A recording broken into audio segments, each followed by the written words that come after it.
Morning, welcome back, you sacks of water. Really? Good old water. We drink it. We're 60% made from it. We literally can't survive unless we've had our 8 glasses a day. Like a plant. No wonder why something with no smell, no flavor, tastes like angels dancing on your taste buds at 3 a.m. when we wake up severely dehydrated in Korea. And I woke up severely dehydrated.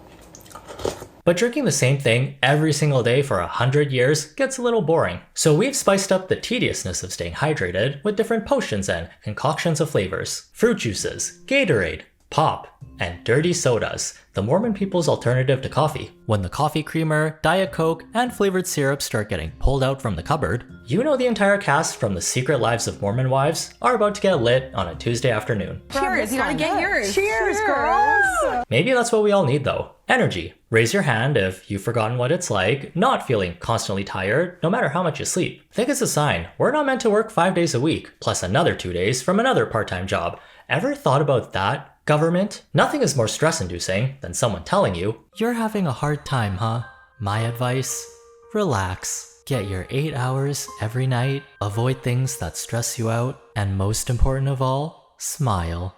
With all these goddamn responsibilities, I wish I could just smile my bills away. But remember when managing your money was a simple task? In ye olden times, everyone carried cash and had to physically track their spending habits by writing out numbers on parchment paper using a quill pen next to some candles. Now that we've evolved to use technology, we've got so many options with our finances. Investing with apps, buying properties, 401ks, it's information overload. What good is it when we can barely keep track of all our banking accounts and what they're actually worth? Take back control of your finances by organizing them into one clean interface on your laptop or phone using the all-in-one personal finance tool, Monarch Money, who's giving you 50% off your first year. Having all my accounts, budgets, and goals in one place helps me stay on track without having to bounce around between 5 different apps. The less clutter on my phone, the easier it is for me to function. Like how I found some extra cash chilling in a random account not doing much. All I had to do was move it over to a different account. Suddenly my savings rate instantly improved. I was already on my way to Optimization City after linking all my financial accounts, which only took minutes. It's a tool real professionals and experts actually love. Don't let financial opportunity slip through the cracks. Use code Edvasian at monarchmoney.com in your browser to get half off your first year. That's 50% off your first year at monarchmoney.com with code Edvasian. Thankfully, we've discovered the miracle of caffeinated drinks, the best way to get us through life without needing a nap every 4 hours. This little bean is the lifeblood for anyone with a job.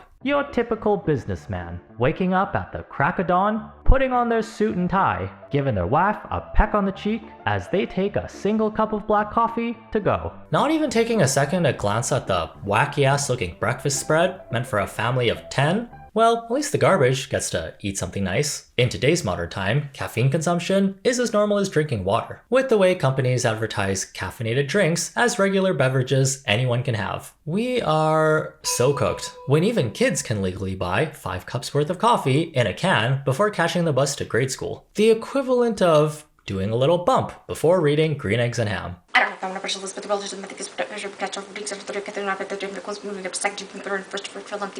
We've entered the age of liquid addictions without even realizing it. If you find yourself dependent on caffeine and coffee and tea aren't doing it for you anymore, energy drinks might be your vice. Jam-packed with so many B vitamins, artificial flavors, and herbal stimulants. Down a couple of these, it'll get the heart pumping and your blood rushing. Out of your eyes, if you accidentally have more than 5. Widely available to everyone without a heart condition or a baby in their stomach. Energy drinks are meant to make you feel less tired, improve performance, and concentration. Basically a subgenre in the sports drink category. Thanks to capitalism, and us switching over to X Games mode whenever something becomes trendy, we have an endless amount of choices when it comes to products. Looking at the drink selection at a gas station is like opening a portal to energy drink hell.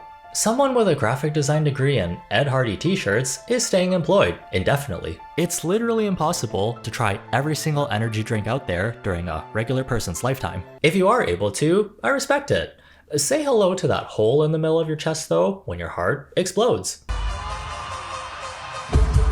Marketing wise, just by looking at the cans, you can tell this is some hardcore shit, which is a good thing. We know it's not catered to children. Even though they can legally buy it without parent supervision, there's still warnings on there telling you to limit yourself to only 3 cans per day. And the name, Monster, You think only Nicki Minaj can spit bars? And what is witchcraft? When the cross goes upside down, bottoms up, and the devil laughs. Something to think about. Back in the day, there was a reputation for high school teens that drank these. Delinquents, unruly hooligans who caused mischief. That's what I believed. Even though some of them were like that, trust me, I would know. Most of them were regular law-abiding citizens who were just tired. Energy drinks are by no means healthy, but they're not the worst thing you can drink. Heck, even I like a nice scoop of gamer subs from time to time. Just don't go overboard with the energy drinks and you'll be fine. Okay, but moderation in this day and age? Never heard of it. With how addictive and easily accessible caffeine can be, it's way too easy to accidentally overdo it. The FDA estimates toxic effects, like seizures, can be observed with rapid consumption of around 1,200 milligrams of caffeine or less than half a teaspoon of pure caffeine. Most popular brands have around 300 milligrams in a can. For some people, drinking 4 of these in one sitting is light work, especially if you're not a full-grown adult with critical thinking skills yet. $19 Fortnite card. Who wants it? For a healthy teenager, the maximum daily limit of caffeine is 100 milligrams. For a healthy adult, it can be up to 400 milligrams, but you may have side effects. You can see that these numbers will add up really quickly. 95 milligrams in a brewed cup of coffee, instant coffee at 82, Red Bull at 80, and then Monster energy drinks have even more than that. Some side effects of having too much caffeine can cause increased heart rate, increased blood pressure, can make you sweaty, can make you nauseous, and if you're really taking in too much, you might need to see a cardiologist for a type of heart monitor. We are gonna have an organ shortage when everyone's pancreas, liver, and kidneys start crumbling apart. Surgeons are gonna have to start putting random things in our bodies as replacements. At the end of the day, it's really up to the parents to monitor what their kids are drinking as best as they can. Okay, but what about deceptive marketing that sneaks caffeine into everyday beverages that don't normally contain caffeine? This ain't any old 5-cent lemonade you buy from your neighbor's kid around the block. This is Panera Bread's Charged Lemonade, a refreshing blend of lemons, sugar, water that gives you a big boost of energy using guarana extract and a whopping 390 milligrams of caffeine. Hey, if you're a student on a budget, instead of drinking 4 Red Bulls, down one of these bad boys, you'll be awake the entire night, vibrating like a rose toy.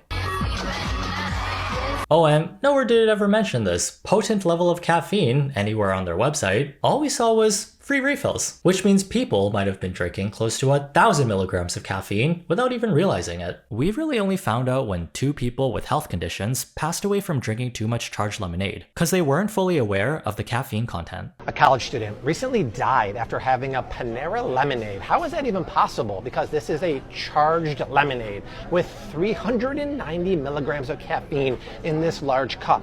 My friends, that's more caffeine than 4 cans of Red Bull. Panera Bread workers even had to tell old ladies and pregnant women they were accidentally consuming more caffeine than the average 75-year-old or fetus should ever have. When free refills is your main marketing strategy, you know something fishy's going on. What? It's free.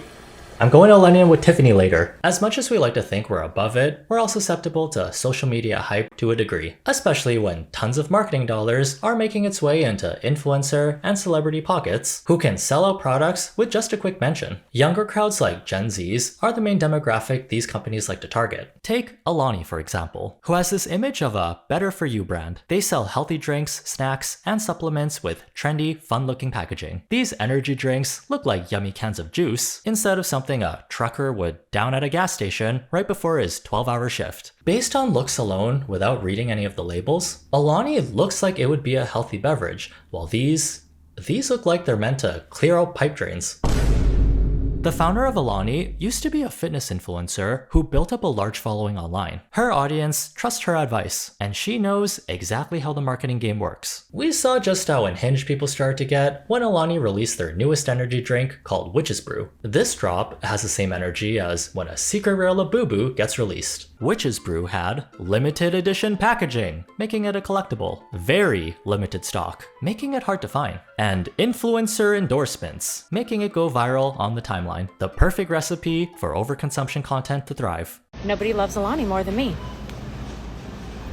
I got a message last night saying Fred Meyer has the witch's brew. So did I buy every single one they had? You're damn right I did. Y'all can be mad at me, but I don't care. It's all coming up. Oh, perfect. Enter the number of... Alani, if you want to sponsor me, 10 out of 10. Guys, they actually had it. Oh my gosh, look at my cart right now. So I have 2 packs of swirl, 4 cotton candy, 3 witch's brew, and a strawberry. I'm really restraining not buying all of this.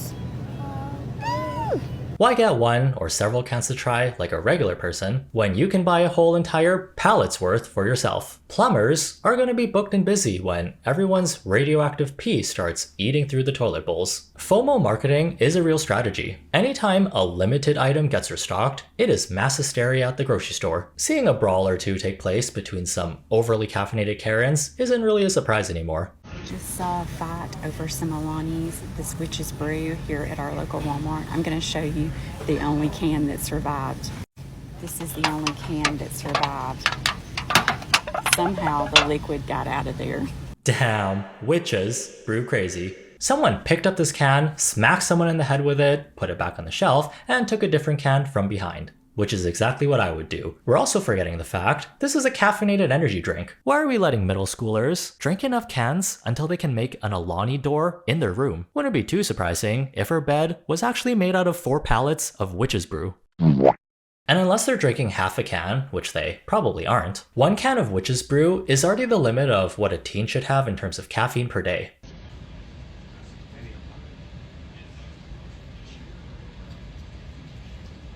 Are people just in it for the hype, or are they addicted to having their bloodstreams be 50% caffeine at the ripe age of 12? Pair that with everyone frying their dopamine receptors with TikTok, you'll never guess the next drink that's going viral on this app. When we hear the word natural associated with something, we'll often think it's healthy, chemical-free, and made out of ingredients found in the soil.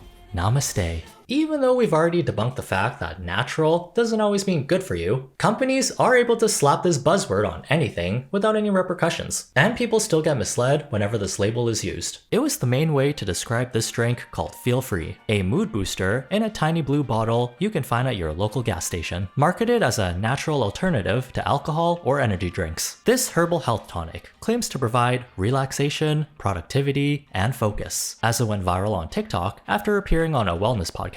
Wow, what's in it? People shared their positive experiences taking Feel Free. It made them energized, happy, more social. No need for anxiety meds anymore when this blue miracle bottle cured it all. During the first 6 months, I really had 0 issues with them. Honestly, I thought it was a great alcohol alternative.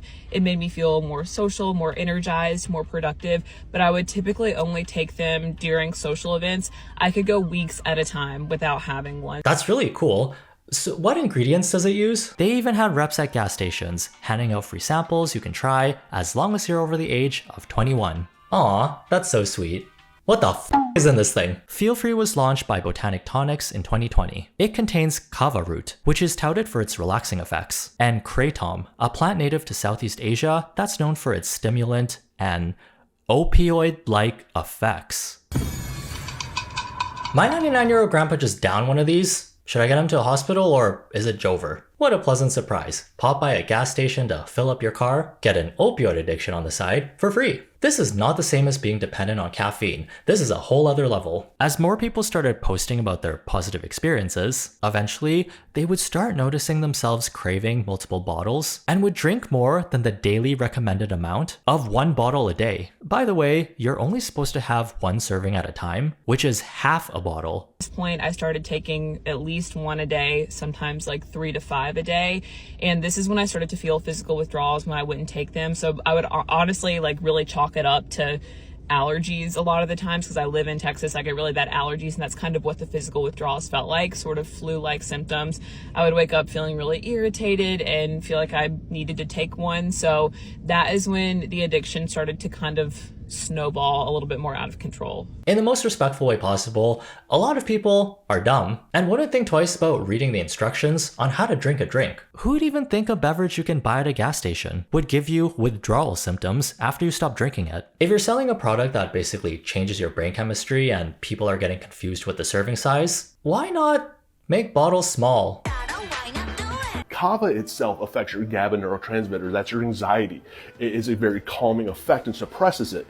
Now, kratom itself bonds to opioid receptors, and it actually gives a state of euphoria depending on the strain. When you mix this both together, it can cause a lot of actually respiratory suppression. Now, when you mix these also, because of that GABA and what it's doing to your different opioid receptors, it can put you in a state of psychosis. It can put you in a state of dysmorphia. Companies are playing the find the loophole game. How can we make an addicting product without looking like we're trying to get you hooked on our product? It's never a good sign when something advertises itself as a replacement for alcohol. The logic behind this business model is very sketchy, or they knew exactly what they were doing. People got really sick because they thought it was safe to drink long term. This TikToker was even hospitalized at one point. Tonics, the maker of Feel Free, agreed to pay $8.75 million to settle a 2023 class action lawsuit that claimed it failed to warn consumers about the risks of kratom and because it advertised the product as a safe replacement for alcohol. Once things start going viral on TikTok, you know the young impressionable teens are gonna want to try it out and probably film themselves doing it. What's a little messing yourself up for life for some clout? Technically, you can't buy Feel Free unless you're over the age of 21, but they will find a way to get it, one way or another. I just stopped for gas on my way home, and while I was there, I wanted a beverage, so I went to go inside. So as I'm walking in, I am approached by a child. I mean, this kid, he was maybe 14 years old, and he comes up to me and he says, "Hey, can you buy me some Feel Free?" We're all one step away from becoming the lorazepam mom from White Lotus, but at the age of 16, parents, y'all gotta lock in before we end up with a generation that pumps caffeine and TikToks directly into their bloodstream. Anyways, anyone thirsty? Go get yourself a glass, fill it up with some delicious water, and bottoms up. No, a water a day keeps the devil away. And it's free, just like tapping the like button. Use it as a way to let me know this video hydrated you. Have a good day, try not to be dumb, and see you in the next one.